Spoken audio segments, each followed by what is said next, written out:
From the beautiful city of Los Angeles, California, we bring you the Gimme Three podcast.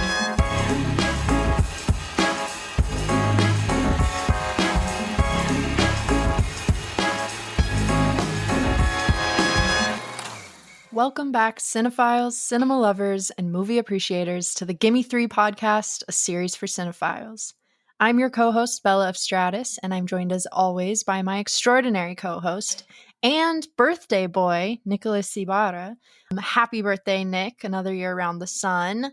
Early birthday, we're recording this a few days earlier, but we're releasing this episode on May 5th, which just so happens to be both Cinco de Mayo and Nick's birthday. Nico de Mayo. Nico de Mayo. I love it. That's amazing. So, of course, we had to do something special. And in true Gimme Three fashion, we're celebrating with 3 films and 3 legends. That's right. Today, we're talking about the 3 amigos of cinema.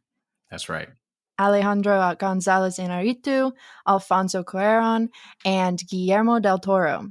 3 visionary directors who have not only individually shaped the global film landscape, but also happen to be real-life collaborators and friends, just like us, except, with fewer Oscars. For now. Yeah, these 3 icons have won Academy Awards left and right, redefined genres, and just consistently told deeply personal and culturally resonant stories from day one. So I've been a longtime fan of Guillermo and Alfonso. Pan's Labyrinth and Guillermo del Toro's Pinocchio are some of my favorite movies ever. Of course, I have to shout out Alfonso for directing the best Harry Potter film in the franchise, Prisoner of Azkaban. If you guys haven't yet checked out our Harry Potter episode, go check it out. We've got a guest and fellow Potterhead Bailey Catler on there, and we dive into the 3 best Harry Potter films, which, of course, Prisoner of Azkaban is on there. No doubt about it. And then Alejandro's Birdman and The Revenant are also all-timers for me. But this episode really gave me the chance to dive into each of their early work, the films that put them on the map, cinematically speaking. I had never seen these 3 movies. Had you seen these 3 movies before? I had, yeah. I had seen all 3 of them, but they are films that, kind of have life and evolve, the more times you watch them, or if you watch them at a different stage in your life, they perhaps hold a different weight or have a different meaning. So it's always great to revisit the work of these 3 filmmakers because they are genuinely deep. And oftentimes, because they are Mexicans, are always dealing with death and mortality. And, so I think that Mexicans always want to be talking about death. So that's what I was like, what better way to celebrate my birthday than to talk about some death? Your mortality. Yeah. Hey, that's how birthdays go.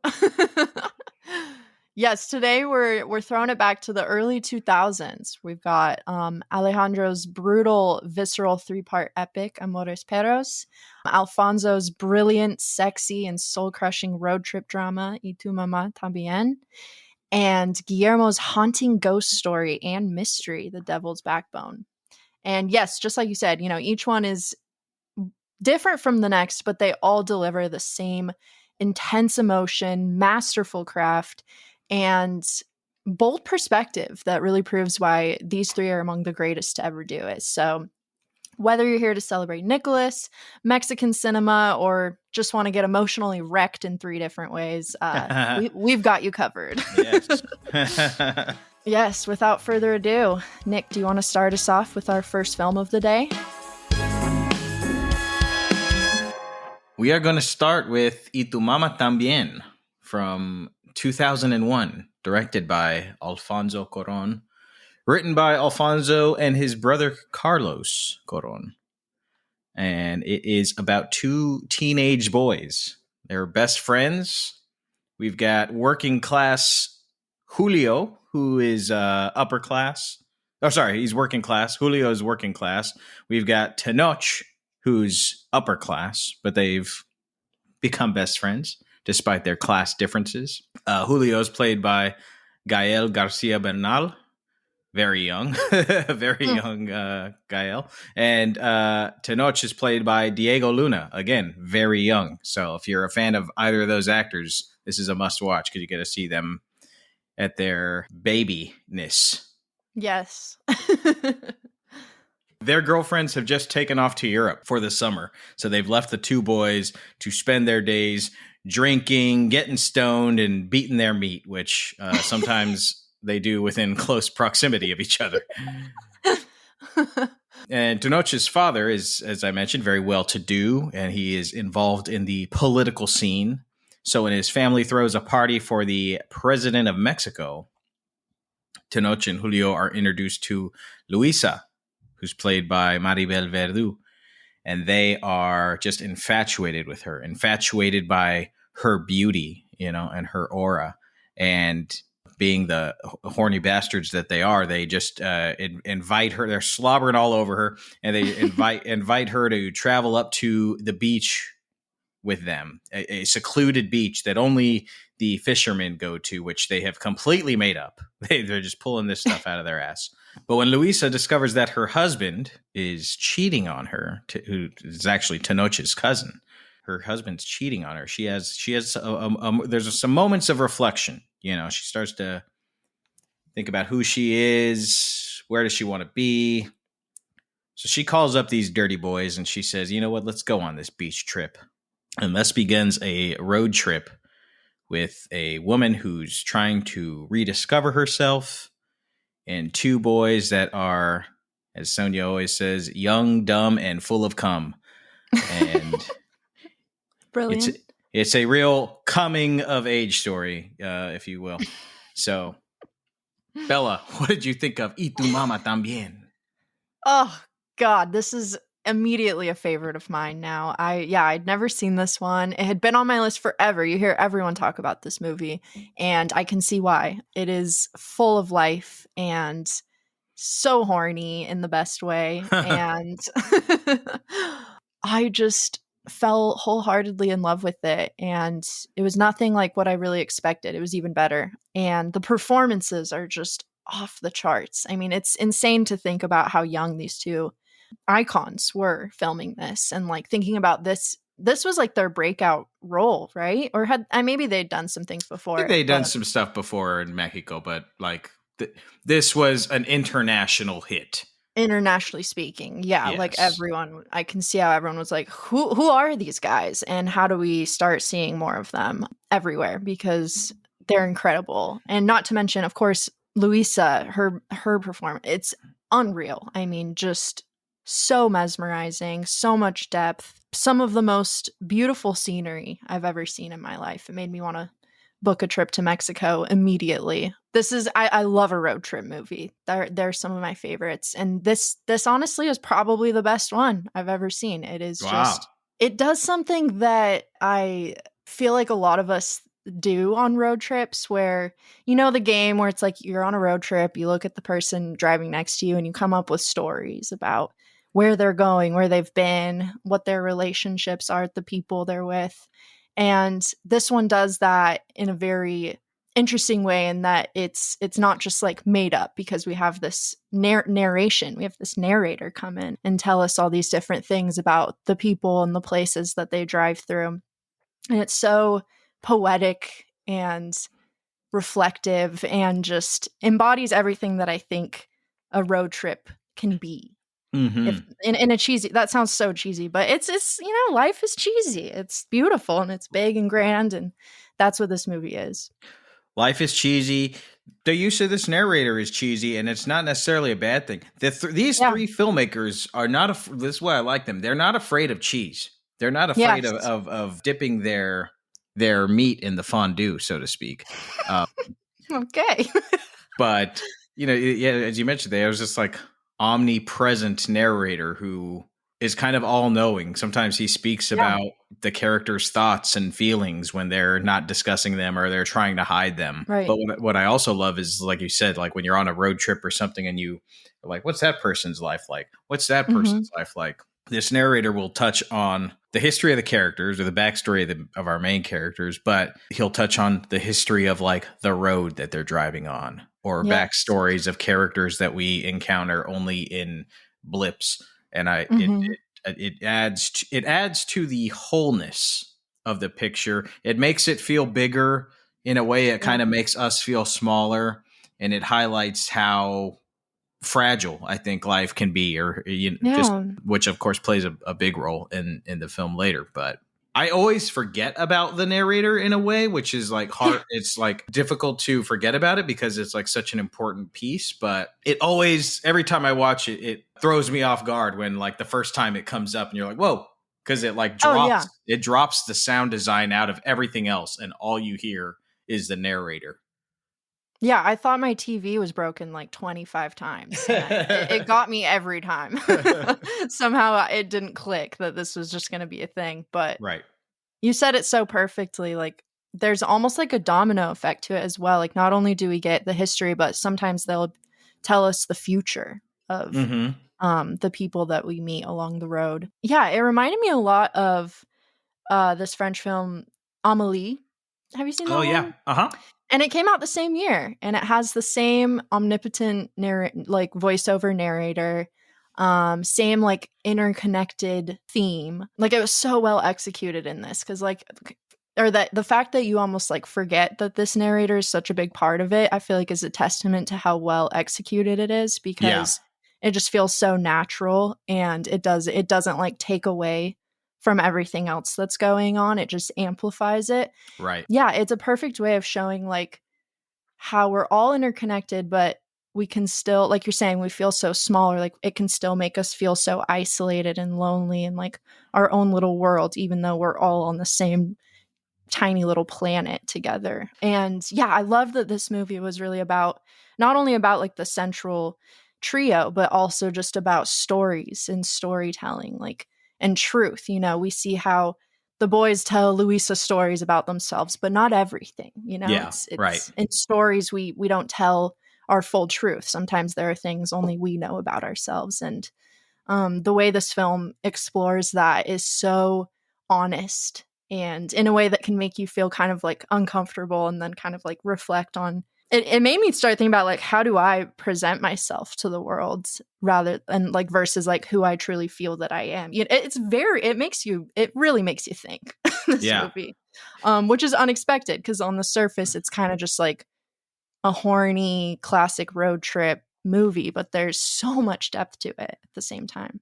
And even like you said, they hide certain truths to Louisa, but they also hide certain truths to themselves, which only, again, the narrator touches on, which is, you know, certain things like Tenoch going to Julio's house, and when he goes to Julio's house, he lifts the toilet seat up with his foot instead of like with his hand, you know, just because. So like certain things like that, they're just like, oh, these best friends don't like tell each other those things, but like that's who they are. Powerful, in-depth character work. That is, they always say like the more specific, I've said this about 15,000 times on the podcast, but the more specific you get, the more universal things become in terms of screenwriting. And I think that is really the case with this. What did you think of all of the horniness? Oh, I loved it.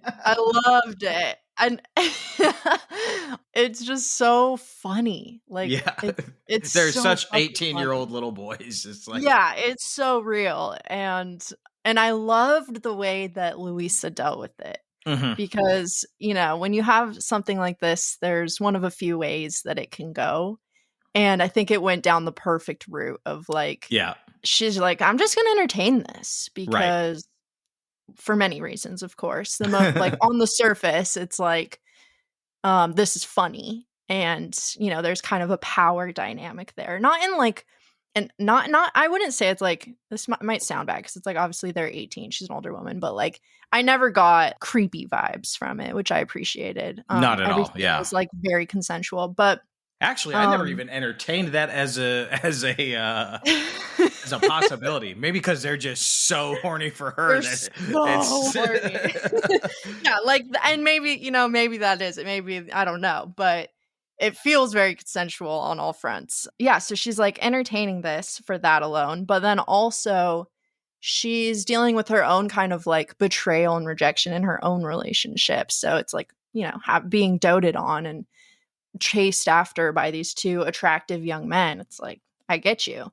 But and she's dealing with something way heavier that is revealed to us later. Exactly. So it all culminates so perfectly. We like, it's like we're on the trip with them, and then it's all revealed to us in the same way that it's revealed to these boys.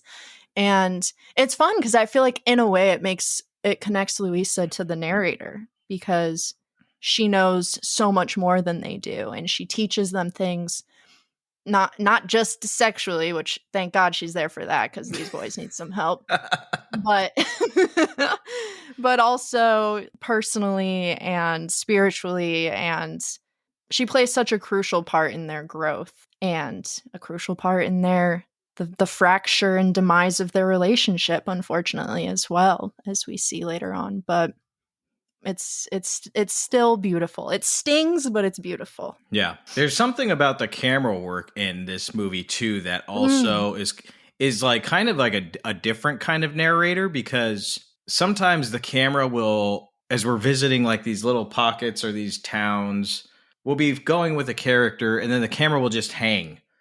The character's moved on, but the camera will hang on one little piece of set dressing, or stick with some background characters that are doing something over there, or stick with a character or a location somewhere, or just a landscape.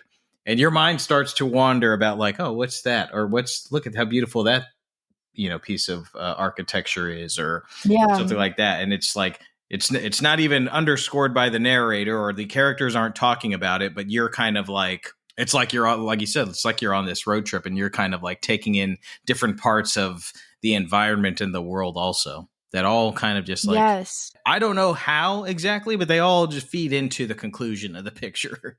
Yes, totally. And I love that it's like individual experiences too. Like one of my favorite parts of this film was when Tenoch sees they drive past the town that his like nanny grew up in. Yes, that's one of my favorite moments.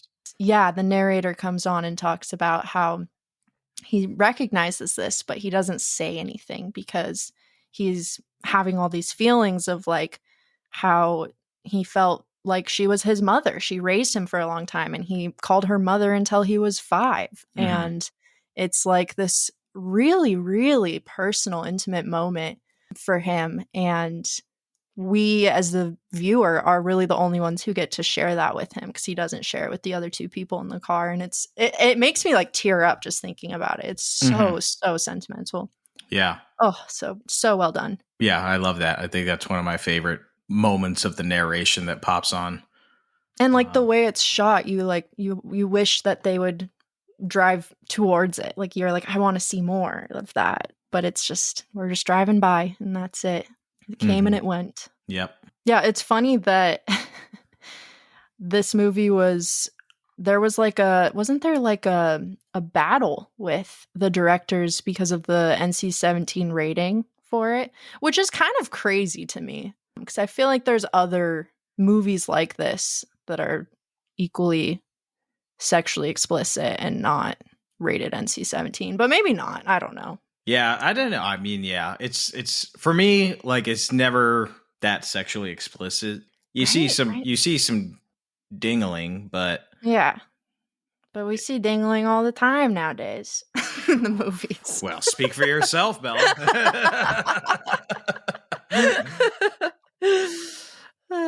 Yeah, I mean, it's not really anything that you haven't seen. It's just the energy. It's just got like the sexual energy is more intense than the actual on-screen sex that is seen. Which I love. Yeah. Like that's why I can see why people have said like, oh, this movie walked so Challengers could run, which is kind of offensive because it's very offensive. I love Challengers, but this movie is leagues above Challengers. I'd say this movie ran, and then Challengers like, hey, look at that. That looks like interesting. Maybe we should power walk or just go for a little stroll on the same path.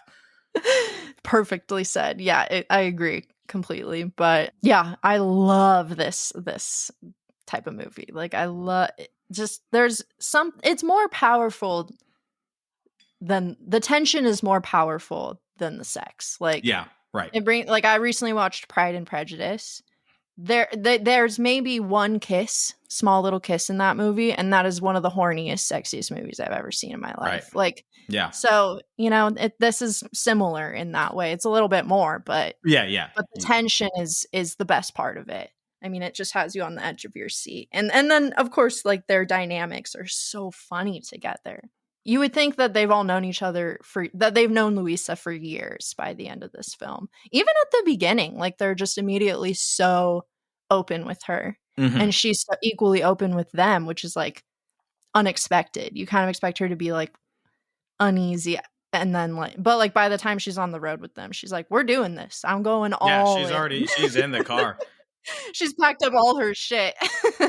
And I love that scene because they are genuinely curious about her life. Yeah. You know, what she does and what her dreams were and how she met her husband. And I think that is like as shallow as these boys can sometimes be. Mm-hmm. They do, in a way, respect Louisa and are like interested in learning something from this woman, you know, as an adult, to be like, yo, what's life like, you know? Yeah, totally. Oh God, I'm so glad you brought that up, because that was something that really surprised me. Is like, we're introduced to them as just like Tenoch's like super wealthy, and they just seem like rich fuckboys. But as we get to know them, we're like, oh, you're a really good person. Yeah, I wouldn't go that far, but they there is. Well, yeah, okay, yeah, I forgot about their issues. They are people. They are people. Yes. And all people have some good and some bad in them. Yeah, nobody's perfect. So, except for you, Bella. Oh, thank you. Yeah, I know. No, they're perfect characters. How about that? There you go. There you go. Now we're talking my talk. I mean, it's one of the most honest depictions of like a teenage boy friendship. I mean, I'm not a teenage boy and I never was, but I feel like it just feels real. It feels true and messy, so messy as teenagers are. It is very accurate of teenage boy friendship. Although I will say that I never jerked off next to one of my friends while on hanging out on a diving board. Yeah. After seeing it, I wish I had, but like, but I never. Oh did yeah, it. That scene is so great. Jerking off to, they're like talking about Salma Hayek. So just peak Mexican cinema, so good. I have here 3 letterboxed reviews for Y Tu Mama También. Let's go. www.letterboxd.com. 1 star. 2 stars. 3 stars. 4 stars. 5 stars. Okay, we have Alba here. Alba, she gives the film 4.5 stars. And she writes, or they write, am I sad or am I horny? Those were my thoughts watching this film, but also me on a daily basis. I love it.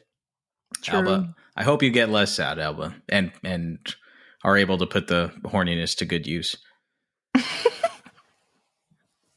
Mitch gives the film 3.5 stars. And he writes, the title is a Your Mom joke. I love this movie. Which it really is a Your Mom joke. Brilliant. And then finally, we've got Ethan Colburn, who gives the film 4.5 stars and writes, I'm just going to read the first part of his review. And this one's for you, Bella. Not because of the first sentence, but you'll see why soon. He said, this movie is so horny. I wasn't expecting Cuarón to be this horny. I can't believe somebody saw this movie and decided to give this guy the 3rd Harry Potter film. It is more youthful than his other films as well, despite him being nearly 40 when he shot this, which is wild to think because it does have a very youthful energy. But yeah, you know what they say, you're as young as you feel. It's true. Which is why I'm turning 65 today.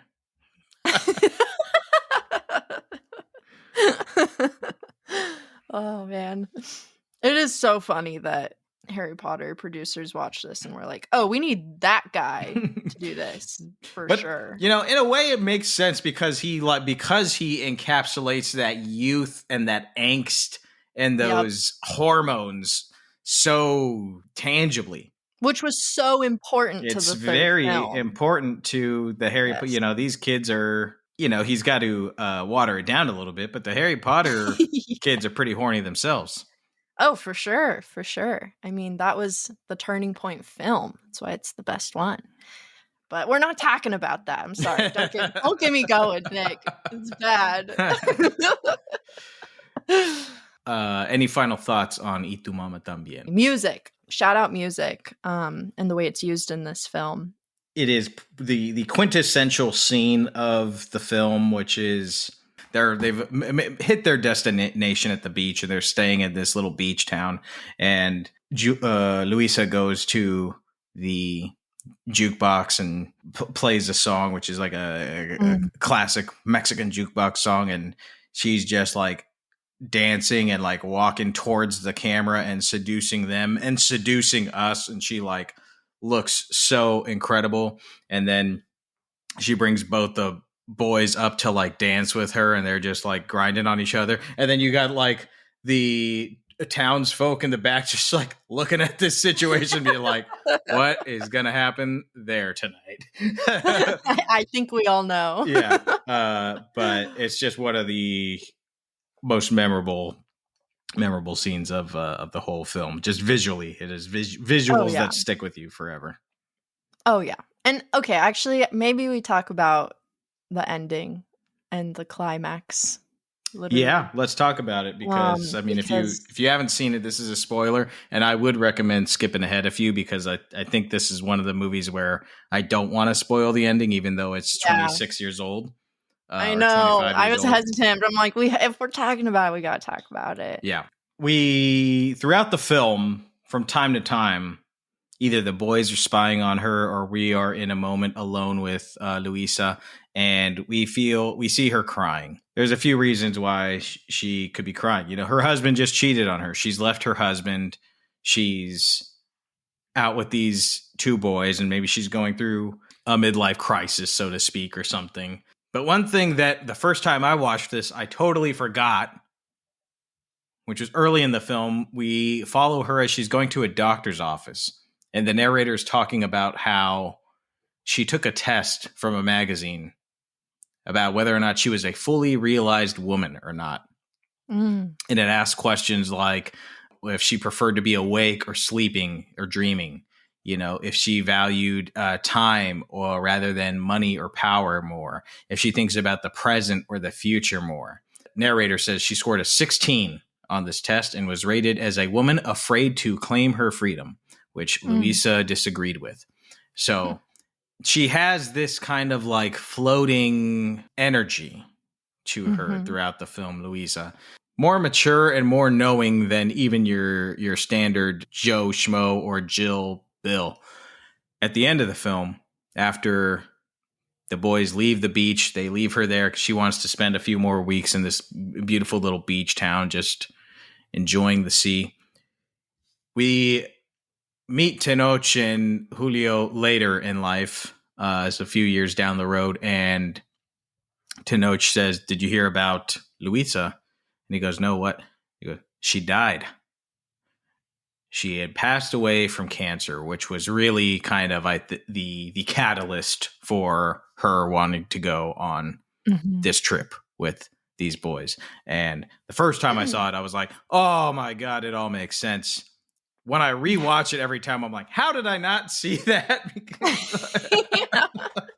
So did you know that was coming, Bella? Or did you? I had a feeling. Yeah. Just because the doctor's appointment and like the fact that they just dropped that, I was like, that's big. Right. Like, that's at first I thought maybe it had something to do with like her wanting a child or something. Right. I think I knew that she was going to die when she mentioned that she knew he had previous affairs, her husband. Because I was like, oh, so this is not new, like, this isn't earth-shattering news. Right. It's already happened, but something bigger must have catapulted her out of there. And, just what she's doing, like just her energy, like you said, like she's so grounded and connected to every person that they meet.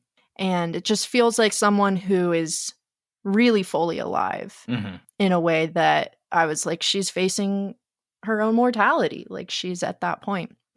And a brilliant subtle little touch is that she's not like that when they first meet her, which is before the doctor's appointment. When they first meet her, she's like shy and reserved and kind of like in her own skin, and then she totally changes when she goes on that road trip. Yeah, Luisa 2.0 is like a different person. Yeah. A beautiful person inside and out. At another point, they mention that there's a beach nearby where it's like the most beautiful thing you've ever seen, but the waves are really sketchy and a lot of people die there, and her eyes kind of like light up. Yeah, right. And I was like, oh yeah, she's doing one of those, like just wading out into the water. And I loved that. I mean, it's absolutely devastating, but it's she makes it beautiful, which is just who she is, So I had a feeling, but it still completely broke me. And I was bawling my eyes out for many reasons at the end of this film. Oh, it's so good. I want to watch it again already. Well, you can watch it on Netflix. That is where Y Tu Mamá También is streaming right now. Netflix, so check it out. All right, our next picture is from director Guillermo Del Toro. The Devil's Backbone from 2001, same year as Y Tu Mamá También. Written by Guillermo Del Toro, David Munoz, and Antonio Trasoras. I'm not familiar with those other two writers. The film is set during the final year of the Spanish Civil War. It's 1939, and it all takes place at an orphanage. An orphanage that is run by Dr. Caceres and Principal Carmen. And helping them at the orphanage is groundskeeper Jacinto, who grew up as an orphan in this establishment. He is a broken man who is now terrorizing these children. Son of a bitch. He may even be showing some sympathy for the fascist-leaning nationalists. And we've got Jacinto's fiancée, Conchita. And the orphanage and its inhabitants support the loyalists. They even hold a collection of gold that is used to support the Republican loyalist treasury. Now, because of this, the orphanage has been subject to some attacks from Francisco Franco's troops. They even tried to bomb this orphanage. Opening shot is a bomb dropping down on this orphanage. The bomb does not go off, thank God, but it's just now sitting right in the middle of the courtyard. Constant reminder and a shadow of the tragedy that's happening in their country. So the orphanage gets a new member. This is Carlos, who is unaware that his father's been killed in this terrible war. But he has been brought there by his tutor. Like any kid coming into a new place, he's trying to fit in. He's got to earn his stripes, so to speak. He's getting picked on by the other kids, and he has to earn their respect. And it's a tense situation. The tension between, like that, tension of the Civil War, tension of the kids. It all gets escalated when Carlos starts seeing a ghost in this orphanage. A ghost he believes is haunting the place. It's a ghost of a child. And after earning the respect of the kids, he starts becoming friends with some of them. Together, Carlos and the other inhabitants of this orphanage, they must discover what this ghost wants. They've got to understand how to survive this ghost, how to survive this war, all while under the menacing shadow of impending fascism. Bella, what did you think of The Devil's Backbone? Guillermo del Toro, he just doesn't miss. And he's so unique in his craft. Mm-hmm. I loved this film for many reasons. I don't know if it fully fits here, but I feel like it's a theme in his work, but like magical realism or kind of like poetic horror in a way. Yeah. That is just like the definition. This movie is the definition of that. And it's done in such a brilliant way. It's so sad, but so beautiful at the same time, and so horrifying. And the horror is not in the ghost, which is brilliant. It's in the people. Right. And God, it's really haunting. Like, even just the feeling, like, just thinking about it, I'm getting like this pit in my stomach. It reminded me a lot of this movie, not to take away from this, but it reminded me a lot of this movie called The Spirit of the Beehive, El Espíritu de la Colmena, I believe. And it's from the 70s. It's also set like right after the Spanish Civil War. And it has the same like magical realism. It's like these two little girls who see the movie Frankenstein at their local theater, and they become obsessed and think he's real and try to find him. And I just think having like the parallel of a monster, whether it's Frankenstein or this ghost of Santi, is just like, it's such a great symbol of like the grief and horror and fear of living during war. Yeah, this movie is, it's still got the fun horror ghost story vibe, but it's also deeper than that. It's, as most Del Toro films are, it's very gothic. You've got deep emotional character work, and then you've got these anti-fascist political undertones, and it's all balanced impeccably. Del Toro says this is kind of like the precursor. They're like brother sister films. This and Pan's Labyrinth, you know, because they're both politically charged. Gothic horror meets magical realism meets political activism. Both films. So if you like Pan's Labyrinth, you will like this. They go hand in hand together, make a great double bill. But as you mentioned, it's just got also like the classic horror undertones, and the scene that like breaks us into Act 2 is just so well done. I had to pause it and just kind of like write out the beats of it, because I'm like writing a horror film right now myself, and I was like, it's like, man, this is so well executed. It's a scene where the two boys, Carlos and Jaime, go down to get more water because he's spilled some water. Actually, the ghost has spilled water. So the two of them are going down to get more water, which they're not supposed to do. So there's just all this tension on tension on tension that just keeps building and building. One, there's tension of them getting caught. And then they have all these like perfect little jump scares that, you know, like it's cheap heat. But, you know, like there's like all these hanging scissors for some reason, and then they fall, and it's like, you know. And then warden guy, Jacinto, who is intense, he's kind of on edge because he's like, oh, are the Reds coming? You know, like, are we going to be at war? Like, he's just got that kind of like always ready to shoot somebody energy. So he's out there looking for what he thinks are enemies, but they're these little kids. And then we're introduced to the ghost of Santi, which is like kind of tense and scary stuff happening there. And then we've got a really tense conclusion when Jacinto and Carlos come face to face. So it's just like tension upon tension upon tension building. And it's like a 10-minute sequence that is just about these little kids going to get some water. It's really well executed. That scene had me. I was pretty scared watching, honestly. The scissors were just stressing me out. And at that point, you don't know if the ghost is dangerous or not. Right. Or malicious is maybe the better word. And then Jacinto is just like so menacing. And you're like, that's the last guy I want to come face to face with and like be in trouble with. Yeah, for sure. Could end in death. It's so extreme. Yeah. Oh yeah, that was a great breakdown of that scene. It's so good. I loved the doctor that works there. Caceres. Yes, thank you. Such a great performance. And one of Del Toro's favorite actors. He was in Del Toro's first film, Kronos, and I think he popped up in a couple of others movies, but he's a favorite of Del Toro.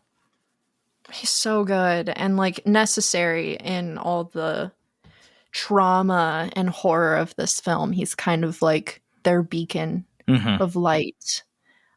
He's sensitive and caring, but he's also stern, teaches them to be strong. I had to shout him out because I loved his performance and his relationship as kind of like the protector that these kids were lacking and really needed. He's like the father figure. Right. And then we have Carmen. Carmen, yes, thank you. Who runs this shit, but she's not really like a mother figure. She's kind of scary.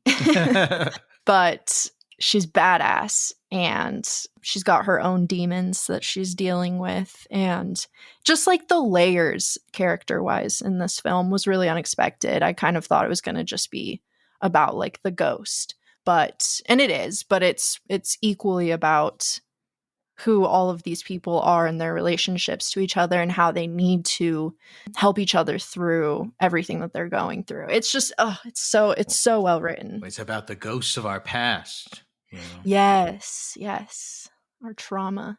I mean, yeah, they have that line. It's like, what is a ghost? You know, a tragedy condemned to repeat itself time and time again. Right. An instant of pain, perhaps. Like, I also would love to talk about the execution of the horror and the ghost, because it's 2001, you know, it's definitely a little cheese. It's a little cheese.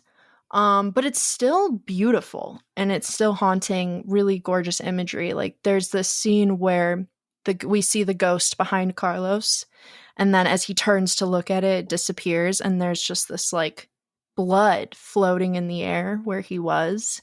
Right. And he reaches out and touches it, and it's like all over his fingers. And like, it's just something I'd never seen. Like, it's so original. Yeah. It's just something I'd never seen before. Like an idea that, and even the way that this ghost is depicted, we learned that the ghost was drowned. He had like a head injury and then was thrown into a vat of water.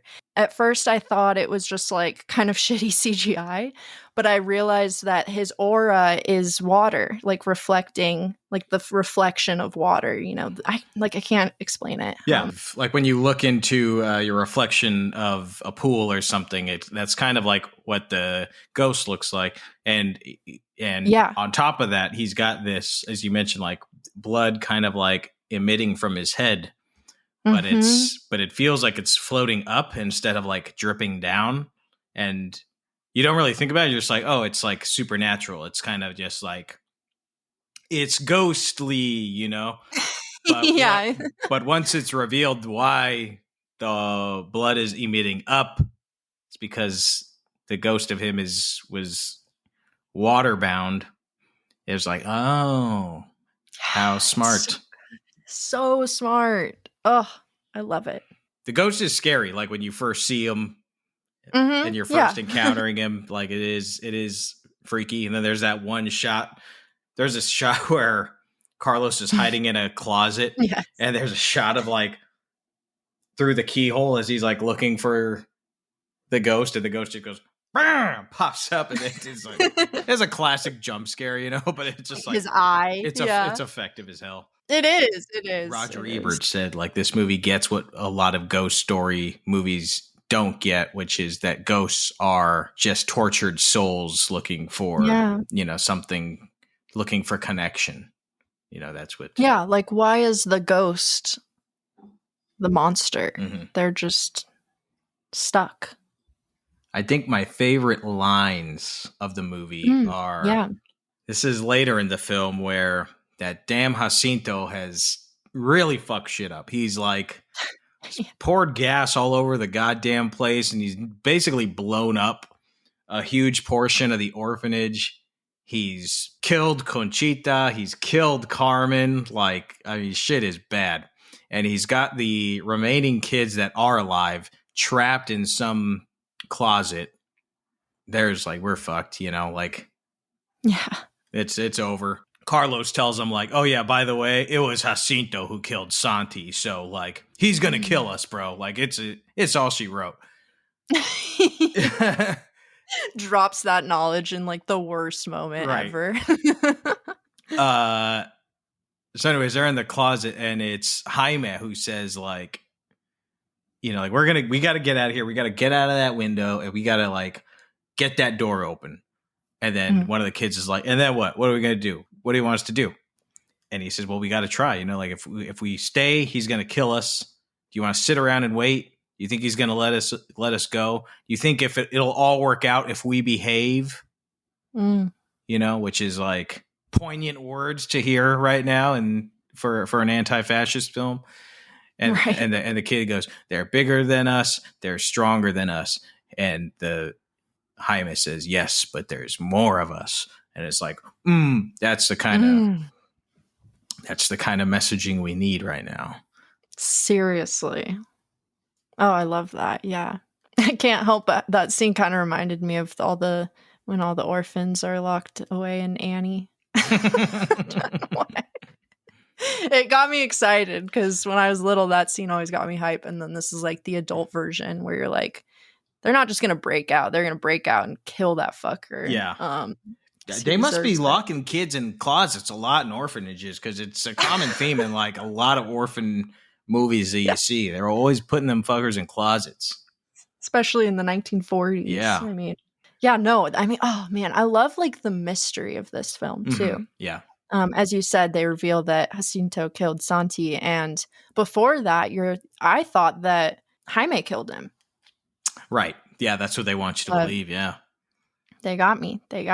Yeah, like the mystery of the ghost. It's not like, oh, there's a ghost, you know? Like, whoops, that sucks. That's scary.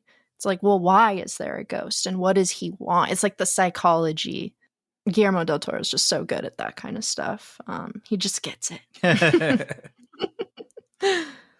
All right, I do have here 3 pieces of trivia. Yes.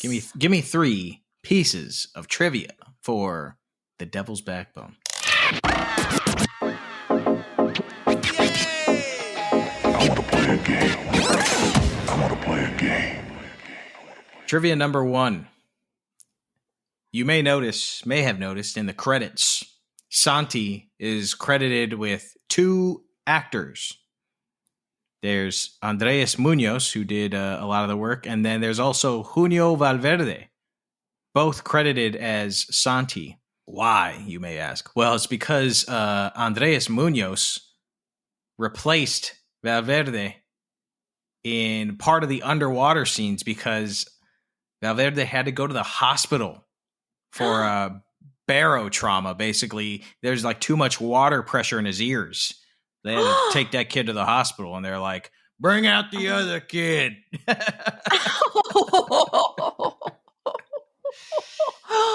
Oh, God, that's awful. Yep. Oh, my God.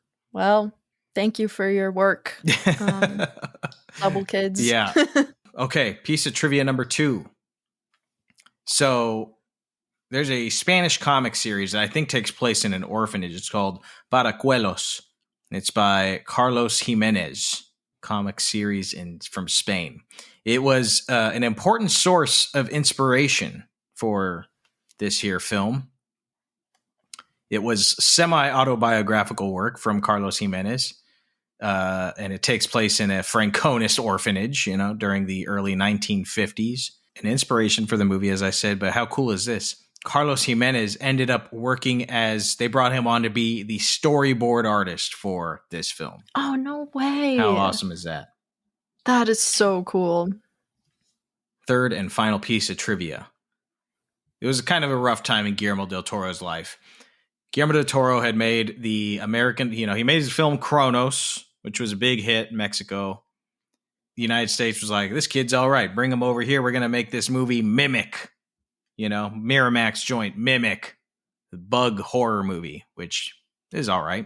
It was a total flop, bombed, and he was really having trouble getting any more movies financed because the Weinstein brothers, those fuckers, were just going around bad-mouthing Del Toro everywhere they could.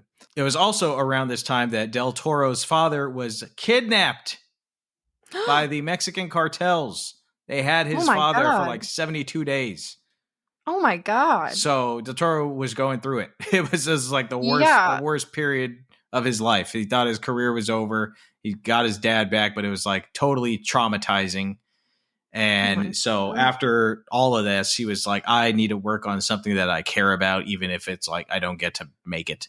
So yes, he had met a few years earlier Pedro Almodovar, who was a big fan of Kronos and had said at some film festival, is like, if you want to make another movie, I will help you produce it because I just love what you did. So Del Toro ultimately accepted his offer and had to, because he had this script rocking for like 16 years, iterations of it, The Devil's Backbone. But originally it took place during the Mexican Revolution. So when Pedro Almodovar came on as a producer, they were like, let's set this in Spain during the Spanish Civil War. So they started collaborating. They brought in these writers. They changed the original script. No longer took place during the Mexican Revolution, adapted it to take place during the Spanish Civil War. And the rest is history. Wow. That was like 8 pieces of trivia in that one piece of trivia, but I love it. That's how we do it. That is amazing. Shout out Almodovar. Yeah. And if it was not for Almodovar, who knows? We may not have gotten all the, because this rejuvenated Del Toro's career after what he thought was kaput. You need people like that, you know? 3 pieces of trivia for The Devil's Backbone. If anything that we were talking about in this stood out to you, then you will love this movie. It's just, it's an experience, I would say. Yeah. And it just builds and builds. And it like it starts as one thing. And then by the end, it's something totally different. But it's like, as you said earlier, it's like scarier. It's like, oh my God. It's so intense. Yeah. Like really high stakes. The Devil's Backbone. It's available to stream on demand, or you can check out your local video stores. There's Vidiot's, there's Cinephile Video, there's Videotech. Those are in the greater Los Angeles area. If you live in our area, check those out. There's a great Criterion Collection Blu-ray available of The Devil's Backbone. The Criterion spine number on this happens to be 666. Fuck yeah. Let's go. So we're going to take a break, everybody. And during that break, you're going to hear from Gimme Three producer, LADFF director, and my wife, Sonja Mereu, for a segment that we call Sonja's Movie Minute. So stick around for that and much more right here on the Gimme Three podcast. Hello, I'm Sonja, and this is my Movie Minute. Y tu mamá también is one of my favorite movies of all time. Just thinking about putting it on brings tears to my eyes, thinking about the profound storytelling and friendship. But I'm going to go totally off script and talk about one of my favorite amigos, Nicholas Paul Ibarra, since today is his birthday. When I first met Nick, I thought 2 things. He's from New York, and he's kind of stern. I quickly learned that he's not from New York. He's from California. And he is stern when he needs to be, which makes him so incredible at his job. He is also the most wise, handsome, and funny guy I've ever met. Whether it's watching football, going to concerts and movies, or giving medicine to our cat Mugs, he's the ultimate partner in crime. He is also a great dancer and singer, and he's become a pretty fucking incredible podcast host as well. So on this Cinco de Mayo, I raise a glass to birthday boy, Cinco de Nico. If you're lucky enough to be his amigo, I know you're doing the same.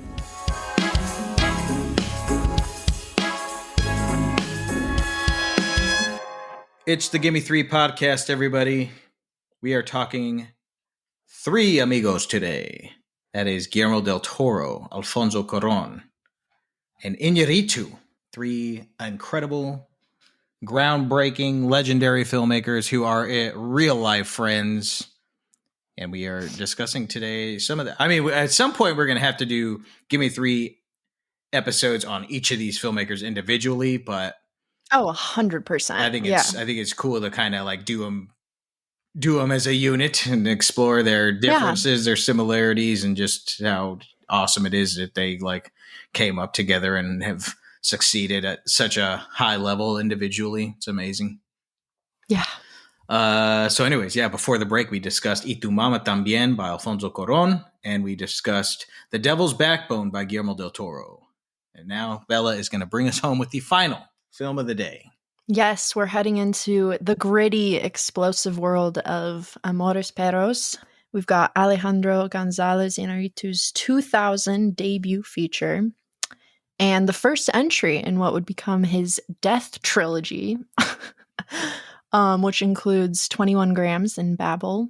He's a sad, sad boy. This seems like a good point to mention that my favorite Letterboxd review for this film is by Cinephila, and they said, Alejandro González Iñárritu, will you lighten up a bit?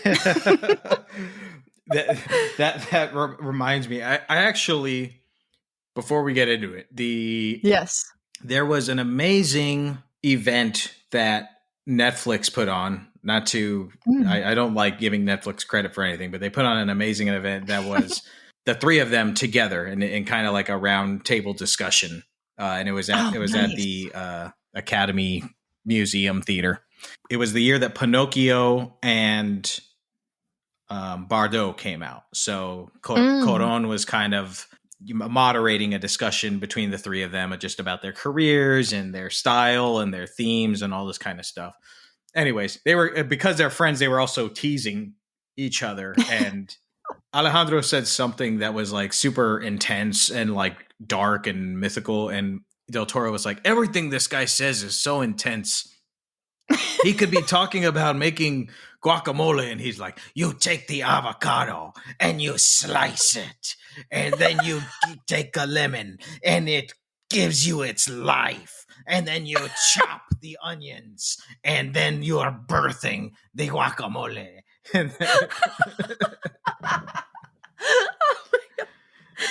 Oh my god, that is so good. I fucking love Guillermo. He has such a way with words. And then Alejandro was like, and then before I finish making the guacamole, this man has eaten it all.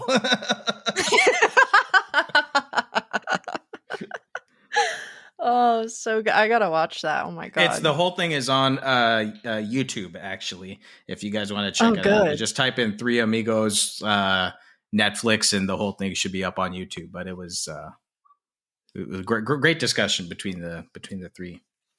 Yeah, I have to watch that. Oh my god, so good. Yeah, so this guy needs to lighten up a bit. This is this is a sprawling, brutal, emotionally devastating film set in Mexico City, where three interconnected stories collide, quite literally, in a violent, horrifying car crash that kind of serves as the film's central turning point. And from there, we rewind and we explore the lives of the people involved. We've got Octavio, played by Gael Garcia Bernal again. Mm-hmm. He's back. Better than ever. A teenager in love with his brother's wife in yet another crazy predicament, who gets pulled into the underground world of dogfighting. We also have Valeria, played by Goya Toledo, a supermodel whose life completely unravels after a devastating injury. And we have El Chivo, played by Emilio Echevarria. Did I say that right? Echevarria? Who knows? Sorry. A mysterious former guerrilla fighter turned hitman with a deeply fractured relationship with his daughter, who thinks that he has been dead all these years when he was really in jail and then left wandering the streets for years after. So, yeah, this film it's raw, it's relentless, the camera never flinches, the emotions are messy and complicated, and it paints a Mexico that's beautiful, vibrant, dangerous, and deeply human. There are also dogs. Beautiful. Where are you seeing beautiful? Well, okay, I guess maybe not, but I think you're thinking about Cuarón's maybe I'm still, Y tu mamá también is still lingering in my mind, which in a way it did, because there are some similarities in this movie, not just Gael, but we'll get to that later. There are also dogs. This is a dog movie, I would say, but not in the way that I would be recommending this to dog lovers. There is a lot of animal violence that looks very, very realistic. I proudly got about 2/3 into this film before having to look up what was going on here to make sure that no animals were harmed, because it just looked way too real. And I'm relieved to say that no animals were harmed in the making of this film. So, which means that this is the greatest animal cast I have ever seen. I mean, these dogs deserve Oscars along with the dog in Anatomy of a Fall. Anyways, but yeah, just a forewarning for dog lovers, take heed before diving into this film. But, the title, it's not just about dogs. Amores Perros, I guess, Amores Perros loosely translates to love's a bitch. And this movie really is about, the wild, painful, unpredictable nature of love, whether it's romantic love, family love, loyalty, obsession, and the ways that a powerful love can both destroy and redeem you. This was Iñárritu's first feature film. What a fucking debut. It was nominated for Best Foreign Language Film at the Oscars, and it won Best Film at the BAFTAs. It also introduced us to screenwriter Guillermo Arriaga, who'd go on to collaborate with Iñárritu again on the Death Trilogy, 21 Grams and Babel. Must be another very sad boy. God, it's about the violent chaos of fate and how life and love can completely fall apart in an instant. It's a lot, but it is truly incredible. Nick, what are your thoughts on Amores Perros? Yeah, it's a lot. It is. It's very it's very heavy. Iñárritu is the of the three amigos, the filmmaker that I have like the more like up and down relationship with. Yeah. Some of his movies I absolutely adore. Like he might have some of my favorite movies of all of them, actually. Like, which ones? Including Bardo, which nobody liked except for me. Like I thought it was an absolute masterpiece. I thought it was outstanding. It's one of my favorite films of this century.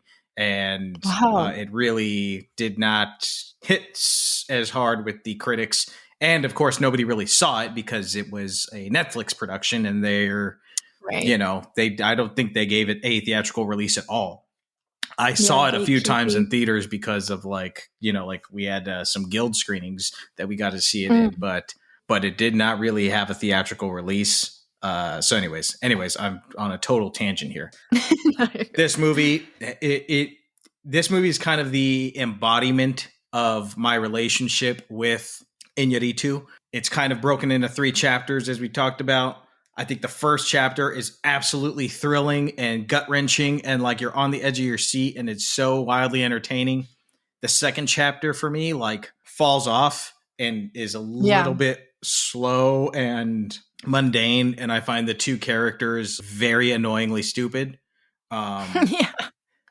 And then the third chapter gets me back into it, and I'm like along for the ride again. And I also feel like totally, emotionally impacted and just like introspective and thinking about our world and my place in it. So it's a roller coaster ride, much like my relationship with watching a lot of his movies.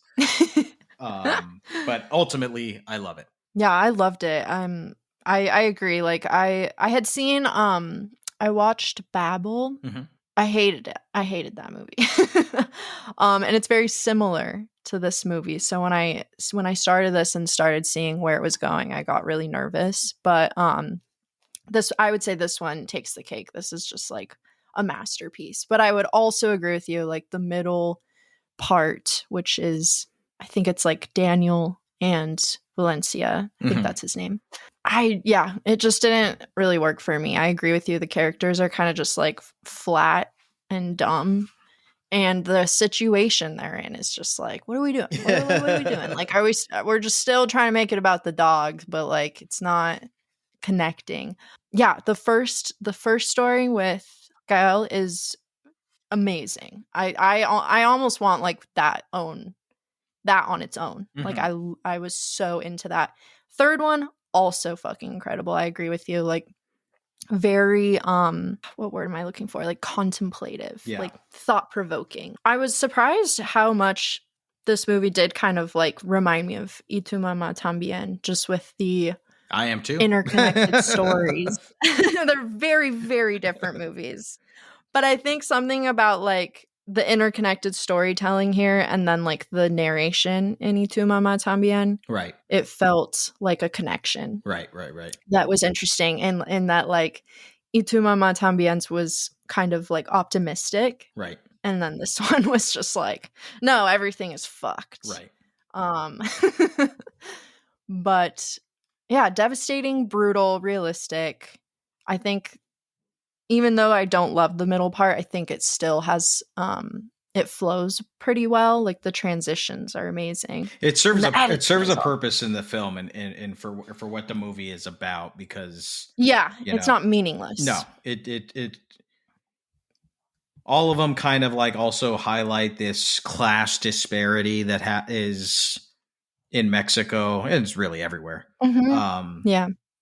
But that's really underscored in the second chapter, because they are a little bit more high class, and then you see that even these high class folks don't know how to deal with their feelings and emotions, are just as susceptible when shit hits the fan, Right. So yeah, it does serve a purpose, and I think as part of the reason why it is like such a abrupt shift in gears is the first chapter and the last chapter utilize telephoto lenses a lot. So they are shooting on long lenses, and everything feels very cramped and tight, and they will take a telephoto lens but like shoot it wide, especially like when we're in Gael's apartment, which it's like he lives in, his brother lives in, his brother's wife lives in, his mother lives in, and this baby lives in, but they'll take a telephoto lens and shoot it wide so that it just feels cramped and you feel like all these people like on top of each other. And they do that, like when these characters go outside, and it just feels like society's like crumbling on these people. They do that again in the third chapter. In the second chapter, they pull it back and they use wide lenses to kind of show that these people have more space, that they're a little bit more well off, they have room to breathe.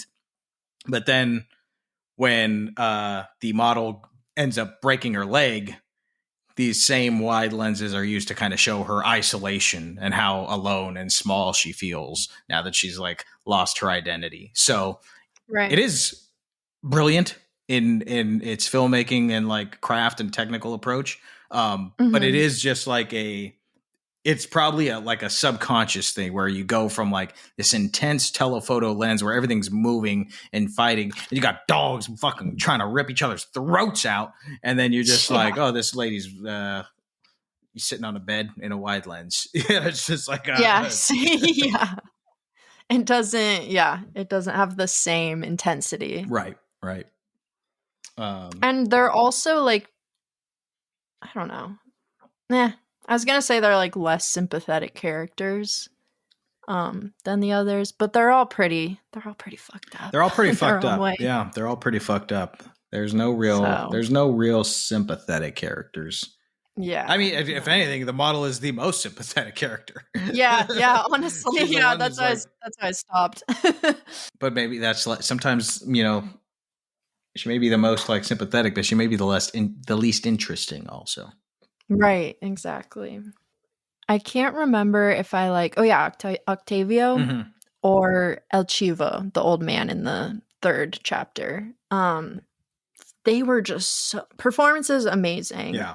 But just character-wise as well, like there's so much happening beneath the surface, and you can see it in their faces and their eyes and their body language. And Octavio's a fucking imbecile. Yeah, he's crazy. He's just fucking nuts. Yeah. And you're just like on edge just looking at him. Like he's got this wild look in his eye. Like a rabid dog, honestly. Yeah, for sure. Him and Coffee are like best buds, but his dog. But El Chivo he had more depth, and yeah, definitely. We also get like more of his backstory. He's got like probably the craziest life out of all of these people. But I loved him as like a character in that he's like this protector and lover of dogs, but then he's like an assassin right at the same time. Yeah, there's something really interesting about that. And just like that, he was like, you know, a guerrilla fighter for a while. It's like, there's just like a whole bunch of really interesting things going on with his backstory and his character. Like, I could have totally, you know, be interested in an origin story movie about El Chivo. Oh my God. Yeah. 100%. In a way, he feels like almost like a master of the universe character in this film. Like he really understands love and rage and death more than the average person. Right. And like his understanding of that really separates him from others. It can be very isolating, but it also gives him this incredibly unique perspective of the world and life and humanity. And that just like the way that's all revealed to you, it like crashes down on you. Like it's like a tsunami, like this giant wave just flooding you with emotions and like just thinking about everything. Yeah, thinking about his past and where he is now and who he's going to choose to be. And it's just, it's mesmerizing. But yeah, I loved his relationship with his dogs. That was really sweet. And then what happens to those dogs? My God. And then they die. I don't know how I didn't see that. I felt like him. Like I just forgot. Right. Same. That he had brought this massacre. Yeah. It was just, oh my God. It felt like biblical almost. It really did. Yeah, that's a good way to describe it. Brings this broken dog on the verge of death into his home, saves him just as he saved the others, and then he leaves and comes back in this sweet look. Like the dog looks cute. Yeah. He's a pretty cute dog. Has just completely massacred. There's like blood and dog corpses all over this man's apartment, and it is one of the most horrific things I've ever seen in a film, honestly. Like that was just so disturbing, and his devastation, because you know those dogs are his family, those dogs are his world. A level of betrayal that he just never would have seen coming.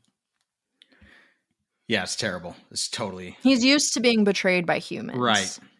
So the dog is like a deeper cut and a sharper knife, if you will, and it gets you good. Terrible.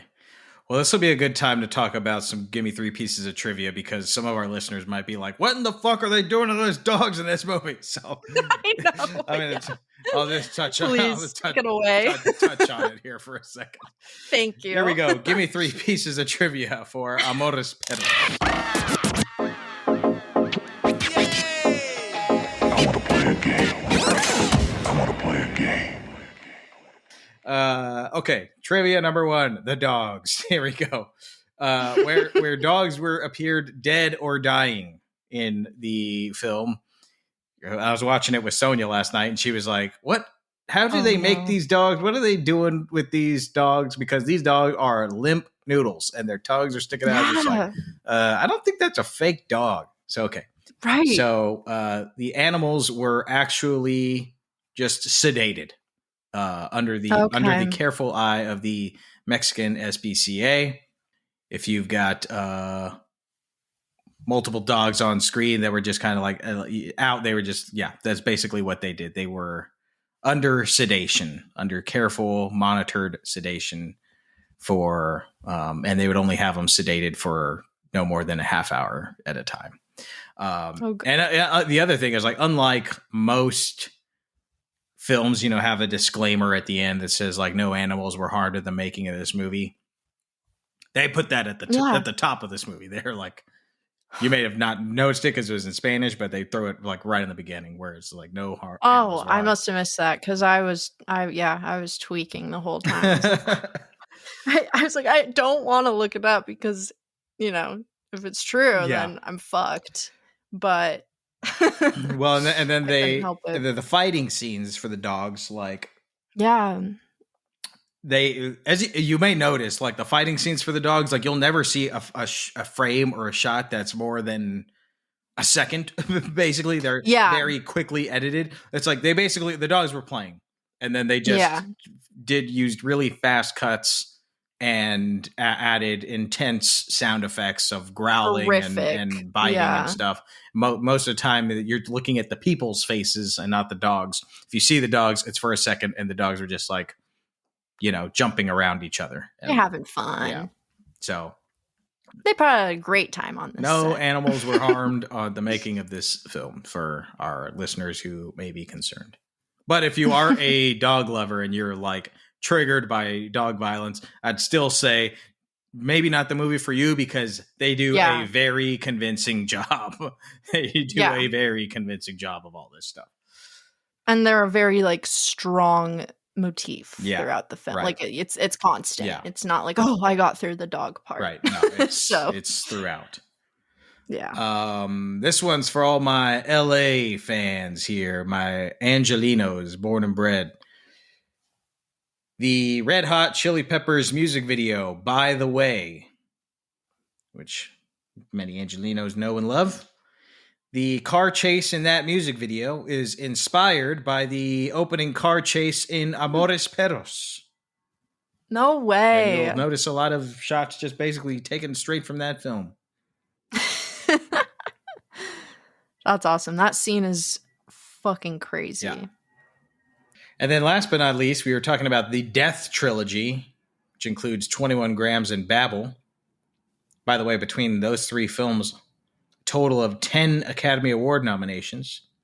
Oh my God. There's a scene where Valeria is flipping through magazines in her apartment, and she comes across an article about Brad Pitt, and they even got like a little close-up on Brad Pitt.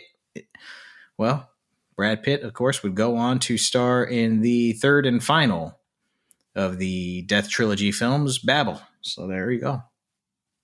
A little foreshadowing, perhaps. A little. Indeed. Connecting them.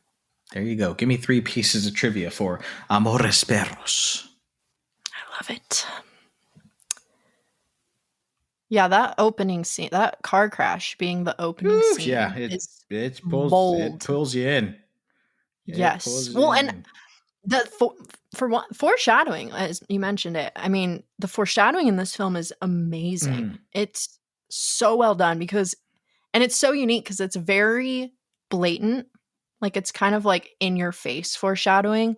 But then when it all comes together, it hits so like 20 times harder. Like that car crash, when we see it again, I felt even more intense watching it through this like new perspective, I guess. And then they also like brilliantly edit it and bring in all this like sound design, and it's kind of like and crazy music, and it's kind of like trippy and manic and just chaotic. And I was just surprised and impressed with how they were able to bring that back with even more intensity than like having it already been revealed to us. Right. From the start.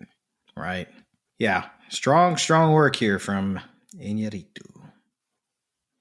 Yeah, check it out. It's on demand. I'm sure it's at your local video stores. Mm-hmm. It is. There is a Criterion Collection Blu-ray. Oh, I bet there's some good stuff on there. Mm-hmm. If you guys have that, let us know it's on there. Yeah. Alrighty, well, that is a wrap on The Three Amigos, Y Tu Mamá También, The Devil's Backbone, and Amores Perros.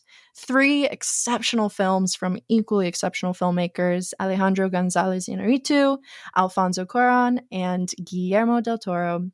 And as we've said throughout this episode, this is really just scratching the surface of their incredible filmography. And yeah, we're definitely going to have to do individual episodes because they all just have so many bangers. We gotta talk about them. Thank you so much, you guys, for listening to the Gimme Three podcast. We hope today's picks inspire you to check out these films. And when you do, let us know what you think. You guys can find us on Instagram at Portrait of you can find us on Instagram at Gimme Three Podcast. That's GIMME, spell out 3 podcast. We'd love to hear from you guys. Thoughts, recommendations, ideas for future episodes. You can also send us a text through the link in the episode description. And if you want to support the show, there are 2 quick things that go a long way. You can auto-download our episodes on Spotify. Just tap the settings gear and toggle it on. Or we have our Patreon for just $5 a month. You get bonus episodes, exclusive content, and you can hit that link in the episode description as well. Nick, why don't you tell our lovely listeners where they can find you on the socials? You can find me on Letterboxd, on Instagram, or on Blue Sky at Nicholas Ibarra, and Ibarra is spelled with a Y. And you guys can find me on Instagram at Portrait of a Cinephile or on Letterboxd at Beth Stratus. That's just B and then my last name, F Stratus. Thanks again for joining us on the Gimme Three podcast, and we will see you at the movies.